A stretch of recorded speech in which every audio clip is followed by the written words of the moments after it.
Spirit Energia. Oke, ini kayaknya karena yang hadirnya kalau tadinya kita prediksi yang hadir banyaknya ibu-ibu. Ternyata banyak bapak-bapak. Tapi kalau saya ngelihat nih 90.000 yang hadir itu adalah satu pengantin baru sebelah kanan. Oh gitu, baru Sebelah nih. kiri pengantin bari. Jadi udah lama. Atau ini juga sebenarnya calon pengantin. Calon pengantin Siapa juga tahu, kan? udah mulai. Jadi sesuai dengan kenapa kita hari ini berkumpul, Teh Wina. Betul sekali. Betul sekali. Dan selamat datang yang baru datang hari ini. Ini tamu kita ternyata nggak cuma dari EPN, Mas Roni. Betul. Menakjubkan ya. Menunjukkan ya. Tahu nggak Kak Roni? Gimana, Teh? Acara kita hari ini merupakan program culture-nya PT Energia Group. Nah, Oh, saya kira-kira tahu. kita di mana nih? Betul. Apa nama programnya? Namanya ini adalah I Know Cafe. I Know Cafe. Jadi Energy Kitchen itu kita punya podcast gitu ya, Oh. banyak acara talk show dan sebagainya. Betul. Nah, salah satunya kita juga punya I Know Cafe. Punya I Know Cafe. Ini launching perdana nih. Launching Jadi perdana. kalau kita teriakan I Know Cafe, I Know Cafe. ibu bapak yang hadir itu jawabnya adalah Yes, I know. oke, kita coba ya Bapak Ibu. Jadi kalau saya teriakan I Know Cafe, Yes, I know. Oke, 1, 2, 3, I Know Cafe. Yes, I know. Oke, beri tepuk yang meriah dulu dong buat kita semua. Ini tentunya dengan tema besar kita yaitu Child Development. Jadi kita kenalan dulu. Ini Oke. sebelah kiri saya siapa namanya? Saya Wina Oh, Teh Wina ya. dengan Bapak. Saya Rani Ramdhani. Oke. Hari ini luar biasa Ya. karena seperti tadi yang disampaikan temanya adalah untuk bagaimana kita melihat mungkin agak beda ya zamannya kita dengan zamannya sekarang. Oke, baik Bapak Ibu. Iya, yang saya tadi bicarakan ya Kak Roni ya. Kalau orang tua zaman dulu kan nggak ada ya diberikan ilmu parenting seperti ini nih Kak Betul, Roni. betul. Ini kita diberikan dengan cuma-cuma ilmu parenting coba. Oke. Jadi orang tua aja ternyata harus belajar. Butuh. Ya? Butuh belajar. Butuh Saya belajar, baru tahu. harus punya ilmunya. Harus punya ilmunya. Betul. Karena yang hadir insya Allah kita tidak hanya yang offline, Betul. tapi kita juga ada teman-teman yang Ada sudah teman online online juga. juga. Dan izin kepada juga dari narasumber saya. kita bahwa yang hadir ini bukan hanya di Jakarta, tapi ada teman-teman yang ada di Jobset Bu di Kalimantan Kalimantan. Tengah Uh-huh. yang hari ini sedang ikut juga untuk acara hari ini. Betul sekali. Nah, by the way ini Teh Wina karena ini adalah jam rawan. Jam rawan. Habis makan siang, Betul. kemudian kurang ngopi, biasanya ngantuk. Betul sekali. Jadi Jadi- kita harus ngapain? Kita akan sedikit bawa dulu alam bawah sadarnya bahwa teman-teman harus meyakini bahwa hari ini adalah acara penting. Acara penting. Jadi saya akan Acara yang ngajak main dulu sama Boleh. bapak dan ibu-ibu hari ini. Oke. Nanti yang online juga boleh ikutan ya. Oke, Jadi sebelum siap. nanti kita kenalin narasumber kita, kemudian kita mendengarkan materinya, kita akan main game dulu sebentar. Boleh. Jadi gimana gamesnya nih? Oke, Nggak usah mungkin ini seperti sebagian bapak dan ibu udah ada yang dengar gamenya tentang kata ayah dan kata ibu. Ada yang pernah dengar bapak dan ibu? Oh, aku nih. Nah. Jadi menarik. Saya izin, Bu dia izin. Jadi permainannya adalah kata ayah dan kata ibu. Jadi kalau bapak dan ibu mendengarkan kata ayah, berarti instruksi ini untuk para ibu-ibu. Wah, pintar sekali. Berarti ibu yang hebat. Dan ketika mendengarkan kata ibu, maka instruksi ini adalah untuk bapak-bapak atau ayah-ayah. Ya, jadi contoh misalkan kata ibu angkat tangan. Berarti bapak-bapak angkat tangan kanannya ya. Kalau saya bilang kata ayah, silakan duduk. Berarti ibu-ibu langsung duduk dengan rapi. Paham? Oke, kita mulai ya. Kata ibu angkat tangan kanan. Oke. Ibu-ibu ada yang gini juga, ya kan? meragukan dia. Oke, meragukan. Oke, kata ibu silakan berdiri. Dan kata bapak silakan berdiri. Iya, masih nge-lag ternyata. Masih nge-lag ternyata. Oke, habis Belum ini nanti fokus. ibu dan bapak suruh ngopi kayaknya ya. Iya. Baik, kata ibu silakan berdiri. Iya. Oke, dan silakan duduk bersama-sama. Oke, ternyata masih kacau balau gitu ya, karena tidak ada perintah di awalnya kata ayah dan kata ibu. Oke, masih nge-lag nih, kayaknya agak khawatir saya materi siang hari ini gitu ya. Baik, kata ibu silakan berdiri. Dan kata bapak silakan untuk duduk. Oke. Ini penting, silakan angkat tangan. Kemudian angkat tangan kiri. Kata ibu angkat tangan. Oke, bapak-bapaknya udah pinter banget gitu ya. Baik, karena cukup, silakan duduk kembali bapak dan ibu. Ya, terima kasih Kang Roni. Kayaknya Mudah-mudahan udah mulai kebangun ya kesadarannya ya. Oke, baik, tanpa menunggu lama nih Kang Roni ya, kita Baik, langsung Evina. masuk ke acara kita ya. Baik, alangkah indahnya kita beri aplaus yang meriah sambil kita hadirkan narasumber kita Betul untuk sekali. langsung ke depan. Oke, Baik, kita baik, sambut tampaknya. Ibu Sahening Dian Ardini, Kita beri SPSI aplaus. Psikolog, untuk maju ke depan dan beri aplaus yang meriah. Silakan Ibu. Silakan Baik. Ibu. Baik, Bapak dan Ibu, rekan-rekan yang hadir maupun secara online, saya izin untuk memperkenalkan terlebih dahulu narasumber kita ya. Nama beliau adalah Sahening Dian Ardini, SPSI Psikolog. Secara data pribadi luar biasa Bapak dan Ibu gitu ya. Secara pendidikan beliau menempuh Diploma Management and Learning Disorder CIE Jakarta 2008. Kemudian 2001 beliau ngikutin program Profesi Psikolog Unika di Sugija Pranata Semarang ya. Sugija Kemudian Pranata. dan S1 Psikolog Unika Sugija Pranata Semarang tahun 99. Wah, luar biasa. Kemudian secara pengalaman kerja Teh Wina silakan. Ibu satu ini praktek psikolog di Rumah Sakit Hermina Grand Wisata. Luar biasa. Masih sampai sekarang ya Bu ya. Nah Kak, saya juga mau kasih tahu nih, Gimana, acara kita ini tadi saya lupa kasih tahu. Acara kita hari ini disupport oleh Hermina Grand Wisata dan juga Maximus Insurance. Wah, beri aplaus yang meriah dulu dong.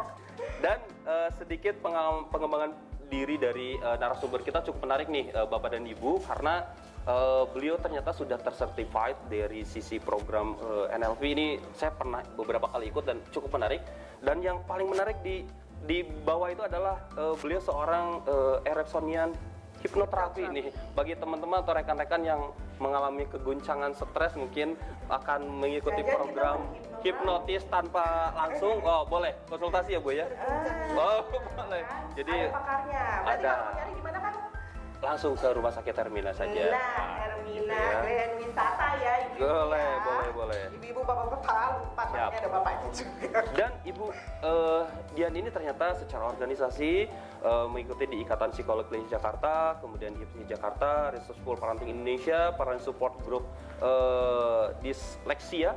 Kemudian di beberapa media juga ternyata Ibu cukup terkenal ya, mengisi beberapa acara di Smart FM, Bincang Sehati Dai TV, kemudian Woman Radio, Republik, Periodik, Mom MKD. Wah, luar biasa nih, ternyata menarik sekali. Banyak sekali. Iya, siap. Selama berapa lama kita bisa masuk langsung ke materi ya? Ke materi. Ibu selamat datang, silakan Ibu.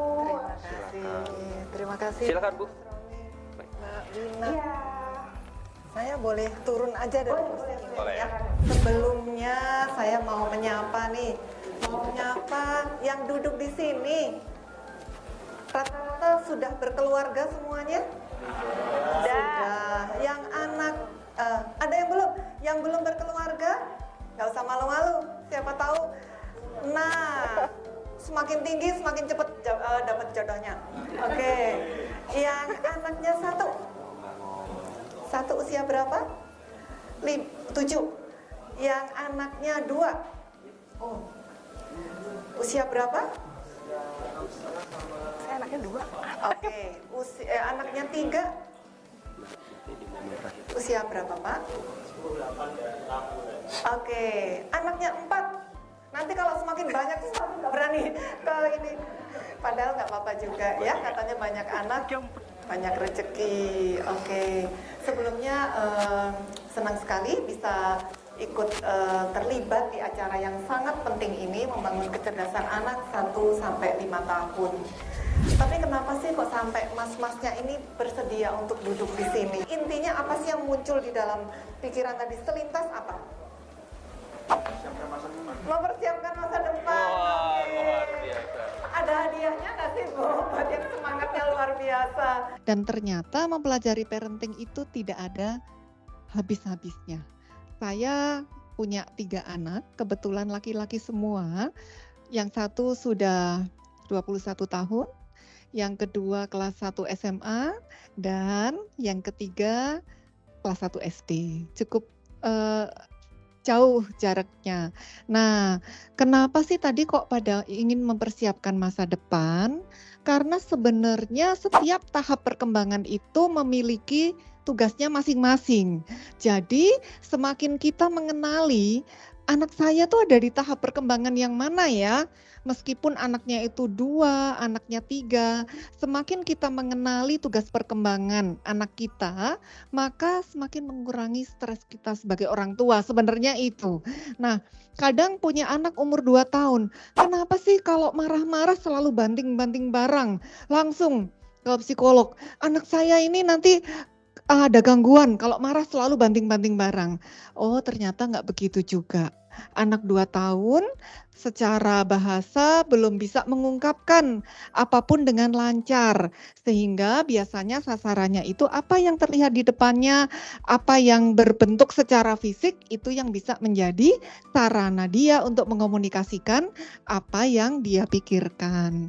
Gitu ya Pak, kalau mungkin anaknya sudah lebih dari 2, iya sih gitu ya.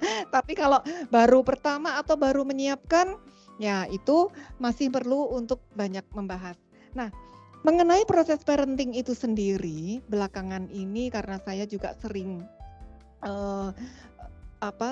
diskusi parenting, baik itu di radio yang rutin itu di Smart FM gitu ya, atau di media lain. Karena apa? Sekarang parenting itu mulai perlu dipelajari bahkan yang belum menikah sekalipun. Untuk apa? Karena yang namanya proses parenting itu adalah proses pengasuhan yang dilakukan oleh orang dewasa yang ada di sekitar anak-anak. Jadi siapa aja orang dewasa yang ada di sekitar anak-anak? Apakah selalu itu orang tuanya secara biologis? Ternyata tidak. Jadi siapapun orang dewasa yang ada di sekitar anak-anak, entah itu kita sedang melihat anaknya tetangga kita, atau kita sedang melihat keponakan dan lain-lain, itu kita perlu memiliki pengetahuan tentang parenting. Boleh mulai dibuka slide pertamanya. Saya pikir biasanya dengan menulis nama dan kesan ini kadang-kala bisa membangkitkan semangat kita terhadap hal tertentu. Misalnya, coba saya, ini saja namanya siapa Pak? Kaget ya Pak? Oke, Pak Nasir, kalau misalnya nanti teman yang lain silakan mengikuti ya. Kalau misalnya saya memperkenalkan diri ya. Nama saya Sahini, saya biasa dipanggil Dian juga, dan saya ingin menggambarkan diri saya seperti pohon. Kalau Pak Nasir apa Pak?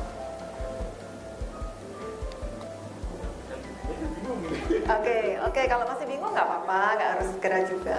Kenapa sih pohon ya? Kalau saya sih seneng karena dia selalu bisa bertumbuh, dan semakin bagus pertumbuhannya, daun-daunnya itu bisa bermanfaat untuk di sekitarnya. Sudah ketemu Pak? Silahkan teman-teman yang lain, ada yang sudah menemukan? Kira-kira menggambarkan dirinya dengan apa? Iya tadi Bu, jadi saya gambaran saya pribadi itu dari rumah. Jadi tempat bermainnya istri dan anak-anak saya, tempat jadi tempat ceritanya anak-anak dan istri saya. Oke, luar biasa. Terima kasih ya Pak Asep. Jadi beberapa tahun terakhir saya juga sering ke perusahaan-perusahaan karena untuk melakukan konseling. Karena beberapa karyawan banyak yang terkendala untuk mencapai kinerjanya yang terbaik. Ternyata banyak permasalahannya itu bukan di tempat kerja, permasalahan dengan pasangan, permasalahan dengan anak, bahkan permasalahan diri dengan trauma-trauma masa lalunya. Nah ini mungkin semakin kita punya awareness tentang diri kita, semoga nanti performa kita di tempat kerja itu juga akan semakin beranjak naik. Begitu ya harapannya ya. Selamat ya untuk Pak Asep ya. Nanti teman-teman yang lain silahkan mencari kira-kira kalau saya ini apa ya gitu. Yuk silahkan dilanjut ke slide berikutnya. Oke, jadi perkembangan anak itu terbagi ke dalam beberapa aspek ya. Kenapa sih anak itu ketika lahir itu langsung dokter memeriksa? oh ininya bagus, lingkar kepalanya bagus, itu kan tentang fisik gitu ya. Alat-alat, maksudnya organ-organnya lengkap gitu. Namun nanti setelah beberapa bulan kemudian sudah bisa tengkurap belum? Sudah bisa merangkak belum? Nah, kenapa sih harus seperti itu? Karena perkembangan itu tidak bisa lepas satu sama lain, ya.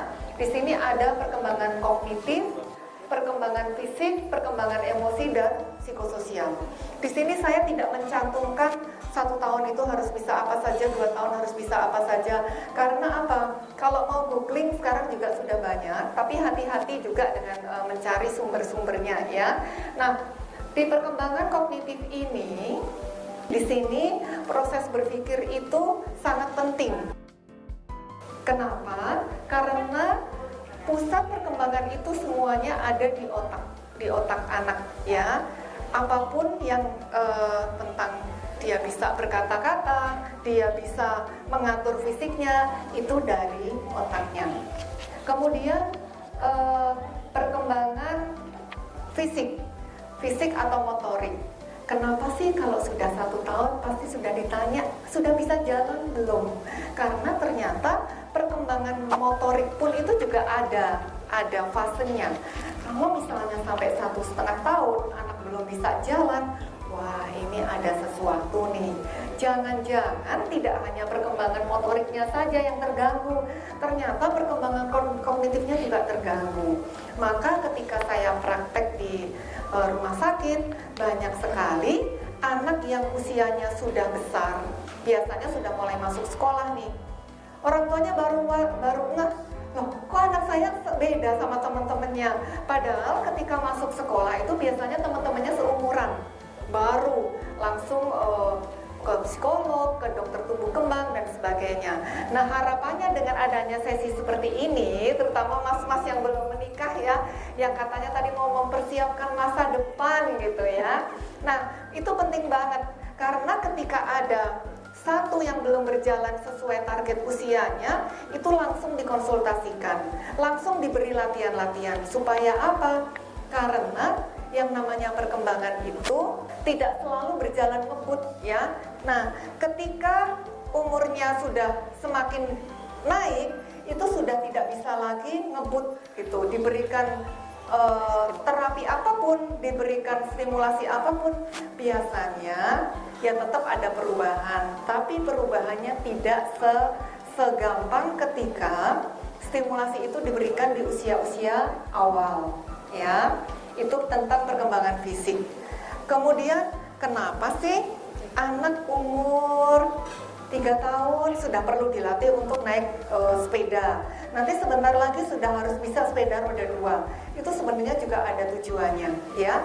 Jadi untuk yang anak-anak masih kecil di rumah atau yang belum menikah, itu mulai berpikir, ketika nanti saya punya anak kecil, saya perlu memfasilitasi perkembangannya. Misalnya sudah perlu ada ruangan yang bisa untuk lompat-lompat, sudah bisa ada sepedanya itu perlu sesuai dengan tahapnya ya. Mungkin pertama yang bisa dinaikin aja, kemudian yang rodanya 3, roda 4, kemudian lama-lama roda 2 gitu ya. Nah itu semua untuk mengembangkan kemampuan-kemampuan penting pada anak kita. Bagaimana tentang perkembangan emosi? Nah ini menarik sekali. Tentang perkembangan emosi, anak itu belajar juga dari orang tuanya. Ketika orang tuanya kaget, kira-kira gimana ya reaksinya? Ketika orang tuanya marah gimana? Nah selain dia juga melihat orang tuanya, anak juga belajar dari proses-proses kesehariannya. Misalnya sekarang mulai ada loh daycare, anak-anak playgroup. Kadang ada orang tua yang nggak mau repot nganter-nganter anaknya. Saya kerja ya biarin aja anak di rumah gitu ya. Tapi mau di rumah ataupun mau ke daycare ataupun ke playgroup, yang penting anak ini terstimulasi dengan baik sehingga kebutuhan usianya ini bisa terpenuhi. Kemudian kita bisa paham bagaimana memberikan stimulasi sesuai dengan tahap perkembangannya. Atau banyak anak yang ketika kita tanya, diem aja. ngeliatin, atau ketika kita tanya, dia sudah mulai bisa bicara ya, umur 3, umur 4. Namamu siapa? Dia responnya, namamu siapa? Rumahmu di mana? Rumahmu di mana? Nah, ini sudah mulai tidak wajar karena secara cara dia merespon tidak tepat.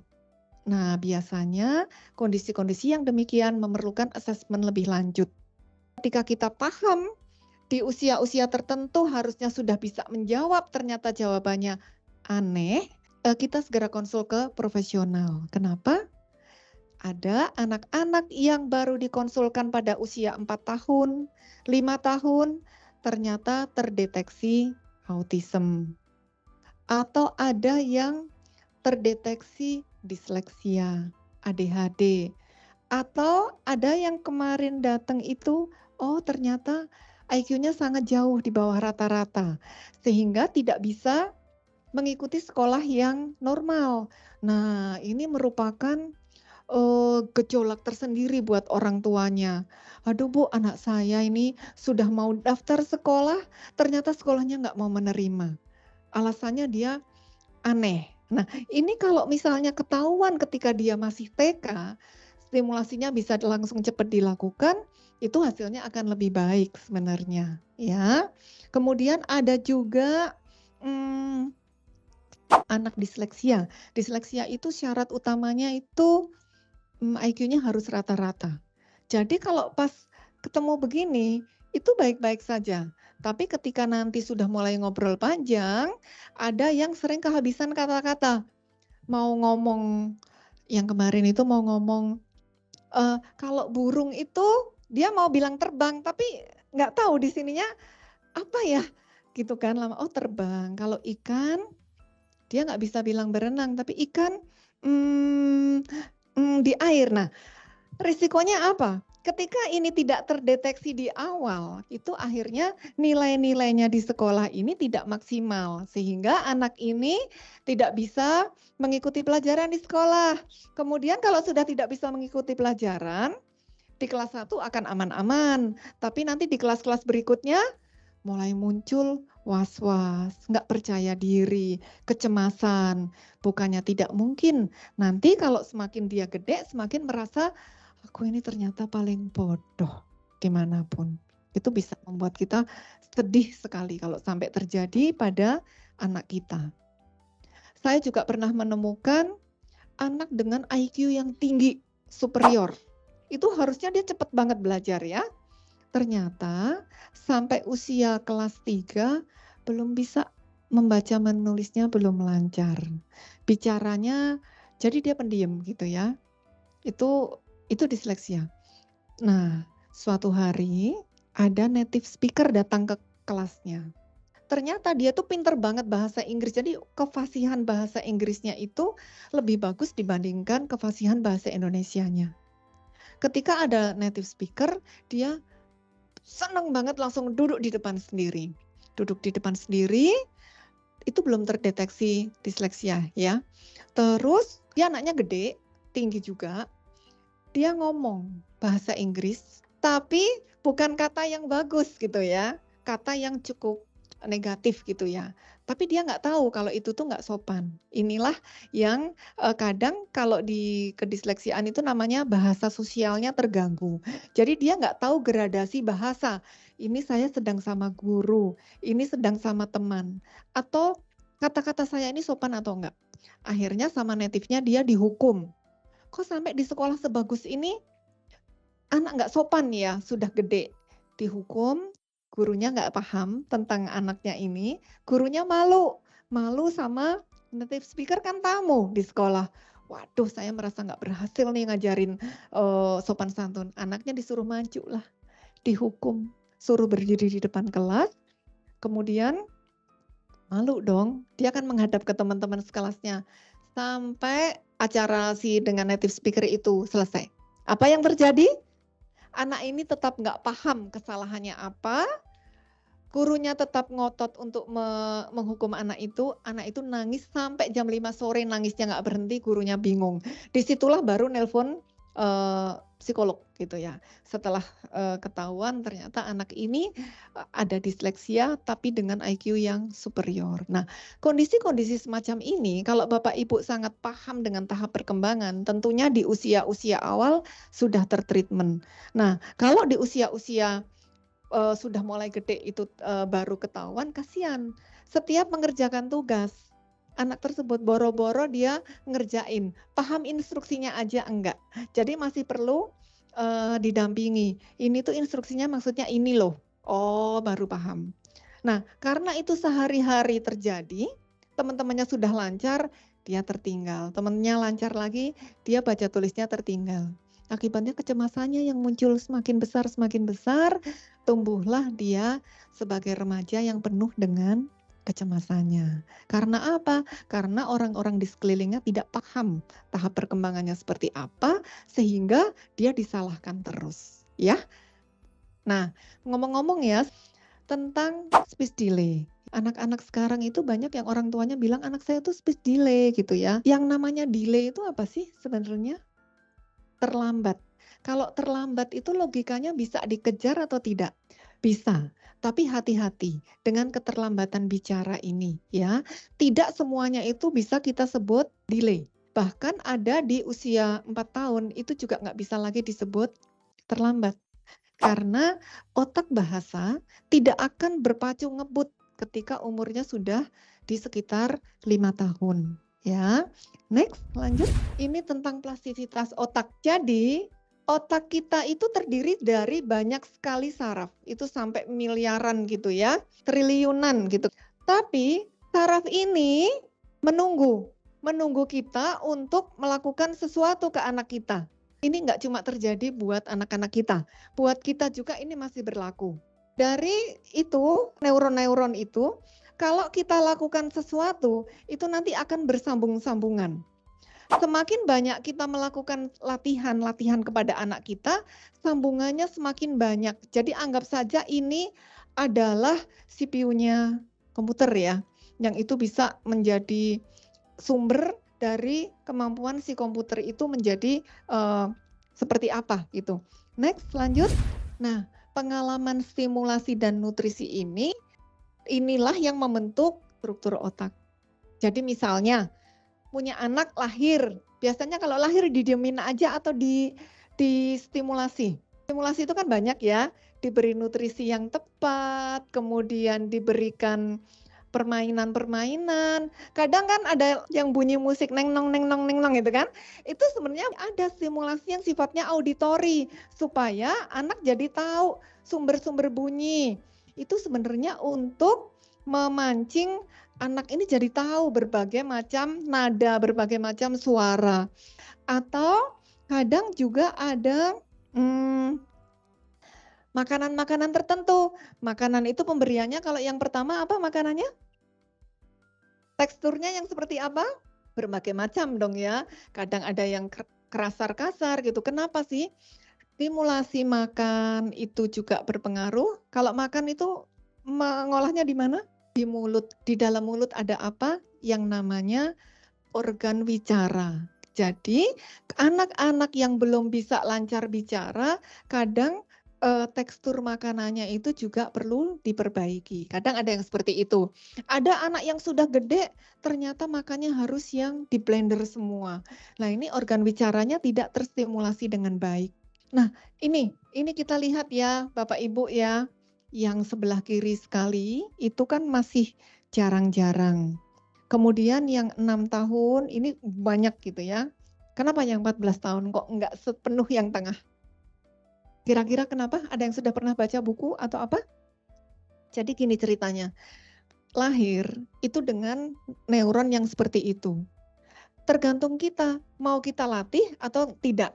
Kalau banyak kita latih, kita ajak bicara, kita ajak bernyanyi, kemudian kita ajak bergerak-gerak, itu lama-lama sambungannya banyak. Nah harapannya di umur 6 itu sudah seperti itu. Nah ternyata di usia remaja itu terjadi pruning besar-besaran. Artinya saraf yang nganggur, yang kita biarin aja, itu akan terpangkas habis. Itu proses alami di dalam tubuh kita. yaitu mekanismenya seperti itu, supaya nggak memenuhin gitu ya. Nah, sayang nggak kalau seperti itu? Misalnya kita punya anak nih, pagi kita tinggal berangkat kerja, didiemin, nggak ada kegiatan. Kita pulang baru sore. Besok pagi lagi ditinggal berangkat, nggak ada program mainan apa-apa, pulang lagi sore. Bukannya tidak mungkin, nanti di 14 tahun itu terjadi pemangkasan besar-besaran terhadap saraf yang tidak terpakai. Sayang kan? Nah, berarti mulai sekarang Bapak Ibu atau Mas-mas yang lagi menyiapkan kelahiran anaknya perlu mulai paham banget tentang tahap perkembangan anak. Di 5 tahun pertama perkembangannya itu sangat memerlukan stimulasi sehingga nanti pada usia sekolah itu bisa lebih lancar gitu ya. Tentunya kan senang ya Bapak Ibu ya, kerja tiap hari, capek juga, tapi pulang anaknya selalu bertambah kepintarannya gitu ya. Nah, selain itu, karena juga ada aspek kebutuhan emosi tadi, tentunya juga penting ya untuk mencari support system yang emosinya stabil. Jadi kalau misalnya kita mau seleksi mbak-mbak atau suster yang ngasuh anak kita, cari yang emosinya stabil. Karena mau sepinter apapun, kalau misalnya dia sering dimarah-marahin atau bahkan sering dipukul, itu sayang ya, nanti perkembangannya juga akan terganggu. Next. Nah, ini kita lihat di sini ya, perkembangan dari kiri ke kanan ya. Artinya ketika sukses di perkembangan sebelumnya, itu akan mendukung perkembangan selanjutnya itu juga akan sukses. Jangan sampai ada yang tertinggal, misalnya kegagalan di tahap sebelumnya ini juga akan berpengaruh terhadap perkembangan selanjutnya. Jadi ingat ya, ternyata saya menjadi kayak gini gitu. Maksudnya kita refleksi juga terhadap diri kita masing-masing. Kenapa anak yang 0 sampai 2 tahun, 2 sampai 7 tahun tuh kadang belum terlalu paham. Kalau dikasih tahu tuh alasannya apa, jadi ngeyel terus. Karena dia belum bisa memahami yang ada di pikiran orang lain itu apa. Jadi kalau mau mainan teman ya tinggal asal rebut aja gitu ya. Maka kita yang perlu memasukkan nilai-nilai penting itu kepada anak kita. Nah, mulai 12 tahun ke atas itu baru mulai berpikir abstrak. Artinya mulai bisa berpikir terhadap hal-hal yang nggak berwujud gitu ya. Kalau di usia-usia kecil alasan kita kasih tahu alasan yang panjang dia nggak akan paham. Yang ada orang tuanya capek ngasih tahu, anaknya juga capek karena nggak paham. Jadi kita perlu paham tentang yang ini ya. Next, ini tentang tadi kalau yang tadi kan perkembangan proses berpikir, kalau ini perkembangan sosialnya. Jadi yang paling bawah itu kalau misalnya Bapak Ibu punya anak yang masih kecil banget itu ya, itu ketika dia sedang bersama orang dan orang itu benar gitu ya, itu akan memunculkan perasaan percaya diri dia gitu. Maka ketika ada anak usia 2 tahun, kemudian dia pernah tertipu gitu ya. Tertipu itu maksudnya pernah ketemu ini loh. Kadang-kala kan Bapak Ibu mau pergi tapi mau pamit anaknya nangis gitu ya. Jadi itu sebaiknya gimana? Dipamitin atau dibohongin? Itu milih yang mana? Dipamitin ya, karena apa? Ketika dia dibohongin, nanti yang akan berkembang adalah rasa tidak percaya kepada orang lain. Bahaya ya. Bahkan dulu pernah ada yang cerita ketika kedua orang tuanya bercerai, ketika anak ini usia 2 tahun, maka rasa bersalah itu akan terbawa sampai dia gede gitu. Ya, jadi ini psikologis banget ini kasusnya. Nah, kemudian ketika sudah yang ini ya, inisiatif itu juga akan memunculkan dia itu nanti akan percaya diri atau akan jadi anak pemalu. Saatnya toilet training harus dikerjakan, kerjakan. Jadi jangan bilang, saya ini repot kalau harus bangun-bangun, anak saya mending saya kasih diapers. Sementara anaknya udah umur 3. Umur 3 itu harus sudah lepas diapersnya. Ya, bahkan ada beberapa anak dengan keterlambatan bicara, ternyata masih nempel tuh diapersnya 24 jam. Ya, nah ini penting. Pengalaman-pengalaman di usia tertentu, anak itu bisa ke toilet dengan sukses, kemudian belajar lepas diapers dengan sukses, itu akan menimbulkan keterampilan tersendiri. Tidak hanya kemampuan toilet trainingnya saja yang berhasil, yang lulus, tapi juga kemampuan-kemampuan lainnya akan berkembang. Kita nggak bisa menyepelekan ya masalah kebelet pipis gitu misalnya. Itu nggak sekedar itu, tapi di dalam otak kita ada yang bekerja. Oh, kita nangkep, kayaknya mau kebelet pipis deh. Oh, berarti ada lagi merencanakan, kayaknya harus segera ke toilet deh. Setelah itu, nanti akan terbiasa. Nah, berarti kan anak udah nggak ngompol-ngompol lagi. Beberapa pengalaman saya bertemu dengan orang tua, Bu kalau nggak pakai diapers, pas ngelatihnya itu saya lelah sekali. Belum nanti kalau mau sholat misalnya ya, tempat-tempat di rumah ini penuh dengan pipisnya anak gitu. Karena sebenarnya gini, kita mau repot sekarang atau mau repot nanti. Kalau anak terlambat kita ajarin toilet training, nanti makin gede makin susah.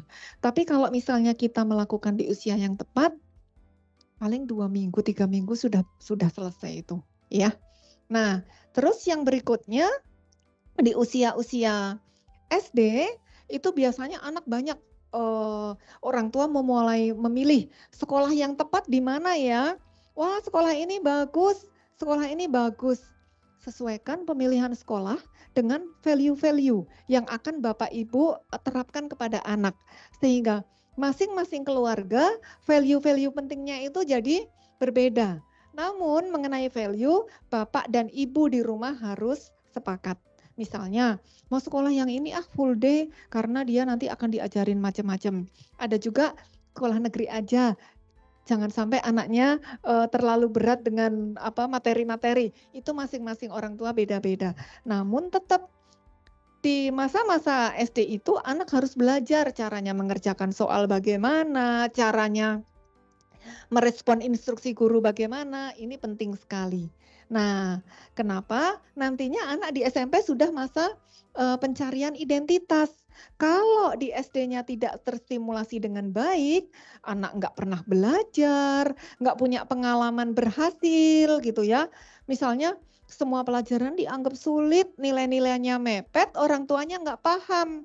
Nah, nanti SMP saatnya mulai puber gitu ya istilahnya, mulai muncul harus punya identitas positif, dia nggak punya. Akhirnya jadilah remaja yang pasif. Mau diajak kegiatan ini, nggak mau, aku nggak bisa. Diajak pentas itu sama gurunya, nggak mau, saya nggak bisa. Akhirnya anak nggak ikut apa-apa. Sayang sekali.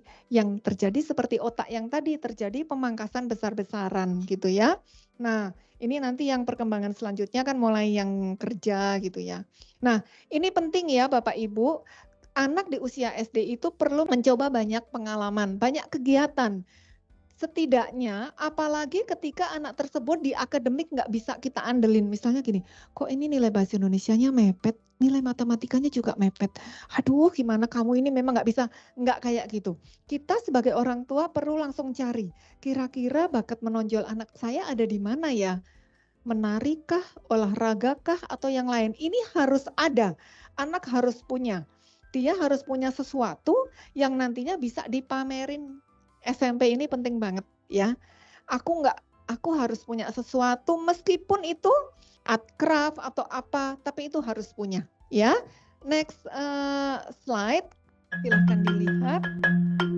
Not so long ago, many scientists believed that the brain did not change after childhood, that it was hardwired and fixed by the time we became adults. But recent advances in only the last decade now tell us that this is simply not true. The brain can and does change throughout our lives. It is adaptable, like plastic. Hence, neuroscientists call this neuroplasticity. How does neuroplasticity work? If you think of your brain as a dynamic, connected power grid, there are billions of pathways or roads lighting up every time you think, feel, or do something. Some of these roads are well-travelled. These are our habits, our established ways of thinking, feeling, and doing. Every time we think in a certain way, practice a particular task, or feel a specific emotion, we strengthen this road.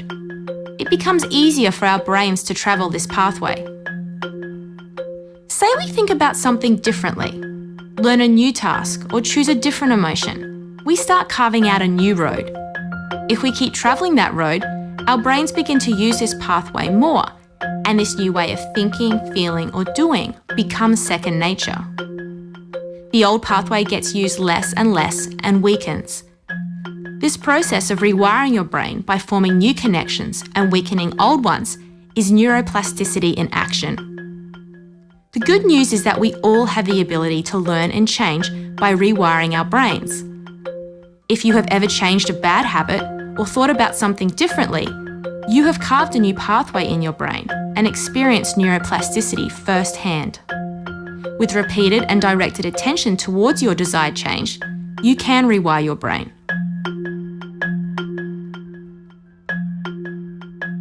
Oke, jadi kesimpulannya, semakin banyak jam terbang yang kita lakukan kepada anak, itulah yang akan menjadi jalur yang akan diperkuat di dalam otaknya. Kebayang kalau banyak sekali stimulasi yang kita lakukan kepada anak, berarti banyak sekali kan kepintaran-kepintaran yang dia bisa. Nah, kira-kira kalau sudah terlambat gimana? Misalnya sudah terlanjur masuk SD atau sudah terlanjur 7 tahun, banyakin jam terbangnya. Ya, misalnya ketika dia kemampuan ini belum bisa, berarti jam terbangnya dibanyakin.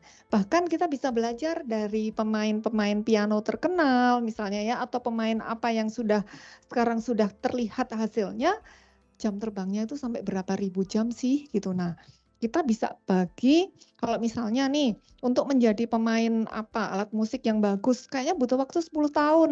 Kita berhitung mundur 10 tahun itu ada berapa jam? Dia latihannya harus seminggu berapa kali? Sekali latihan harus berapa gitu ya. Tapi itu juga perhatikan anak ini nanti menonjolnya di mana. Tapi dengan jam terbang itu harapannya akan mempertebal jalur-jalur di otak. Tadi kan ada value-value penting ya Bu ya, waktu kita berdiskusi tentang budaya ya Bu ya.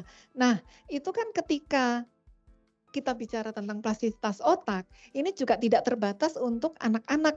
Untuk kita sendiri, sekarang misalnya di perusahaan ada budaya baru nih, tapi kapan ya kita bisa benar-benar menjalankan itu?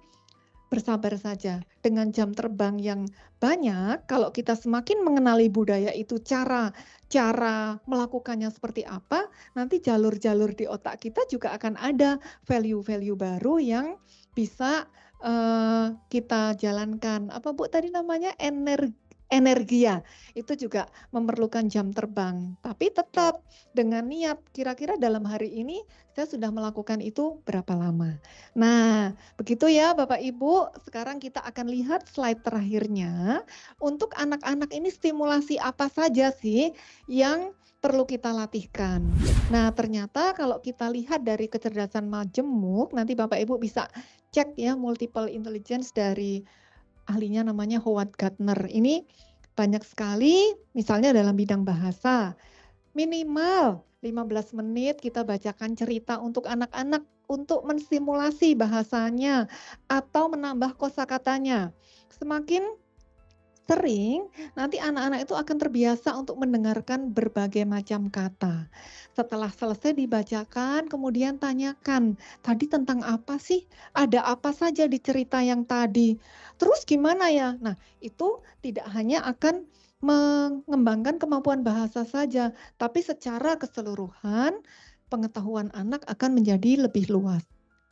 Logika matematika itu sebenarnya tidak hanya berhitung di atas kertas, tapi misalnya Bapak Ibu mau habis belanja nih, wah mama punya apel nih 10, misalnya untuk anak yang kecil, sudah dimakan adik 2, ayah makan 1, tinggal berapa? Nah, secara tidak langsung anak juga belajar tentang logika matematika.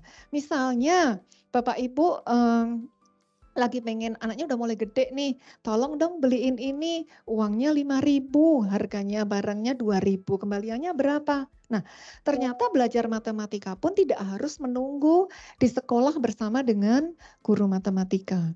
Visual spasial tuh misalnya gini, kita ke rumah nenek yuk gitu.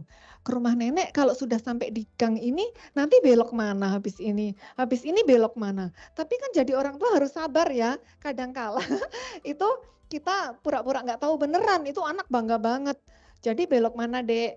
kiri, meskipun kita tahu beloknya ke kanan gitu ya, kiri. Ya salah gitu, nggak usah dimarahin. Namanya juga lagi melatih anak gitu. Oh berarti kemana dek? Ke sana. Itu bisa agak memperlama. Tentunya untuk mengajari seperti ini butuh orang tua dengan kondisi yang rileks. Kalau orang tuanya lagi stres, ngajarin seperti itu bubar ya. Oke, kemudian musikal. Musik ini tidak terbatas pada alat musik saja ya. Jadi misalnya kayak tadi ya ada suara-suara tok tok tok. Oh, itu ada suara orang ketuk pintu. Jadi ini tentang ketepatan nada. Ya. Oh, itu orang marah misalnya nadanya tinggi misalnya gitu ya. Atau itu ada suara-suara alat musik apa gitu ya. Nah, ini kecerdasan musikal meskipun nantinya distimulasi beneran di alat musik. Kecerdasan fisik dengan gerak ya. Nah, ini juga kita perlu tahu anak usia tertentu harus sudah bisa naik turun tangga loh. Kalau misalnya sudah bertambah usianya, sudah mau usia sekolah, ternyata naik turun tangga masih takut. Nah, perlu waspada, jangan-jangan ada gangguan perkembangan. Kecerdasan alam, ya kita kenalin ya dengan sekitar kita ada alam yang tumbuhan, ada yang hewan dan sebagainya.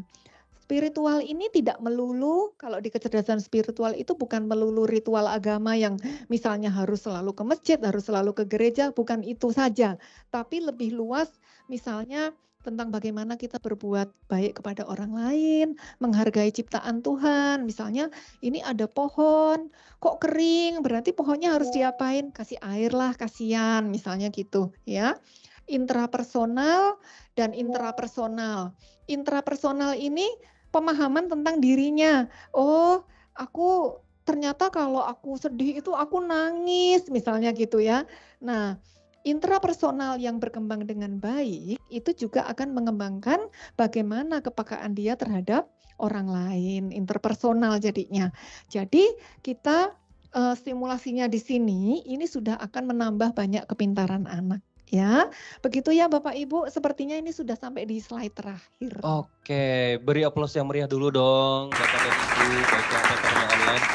Menarik sekali ya, Teh Wina Budian dari salah satu yang cukup menarik dari contoh-contoh terkait dengan kecerdasan majemuk yang bisa kita implementasikan di rumah gitu ya Bu. Pasti banyak banget ya Kak. Bisa jadi untuk menenangkan diri ketika sedang nggak nyaman dengan dirinya. Mau tes disleksia itu step-stepnya itu seperti apa sih? Sekarang kan lagi Korea banget ya anak-anak, jadi yang kulitnya itu harus yang glowing, yang putih. Ternyata SPD ini cirinya menyerupai autis seperti itu ya dok ya.